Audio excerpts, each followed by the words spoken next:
हर हर महादेव। राधे राधे। स्वागत है आप सबका ऑफिशियल परमिला यादव के चैनल पे। आप लोग हमको पहचान रहे हैं, एक नया चेहरा पहचान लीजिए। और प्लीज़ आप लोग से हाथ जोड़ के रिक्वेस्ट है, आप लोग एक बार इनके चैनल पे आइए। अभी इनका नया चैनल है, ये बहुत परेशान है, इनका आप लोग सपोर्ट कीजिएगा। जितने हमारे दर्शक देखने वाले हैं सब लोग इनके चैनल पे एक बार आ जाइए। और आप लोग के बीच में हम इंदु पांडे एक शिव भजन लेके आई हूँ। कैसा लगेगा आप लोग कमेंट में ज़रूर बताइएगा।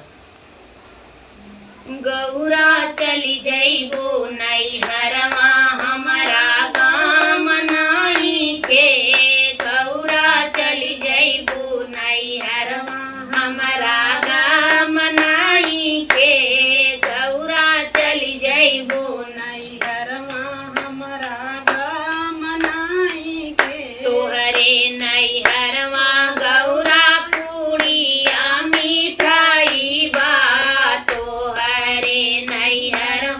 गौरा पूड़िया मिठाई बा। हमार भांगिया के गोला क्यों से काम नाई के।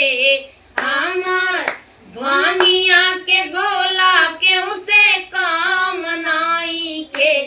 गौरा चली जइबो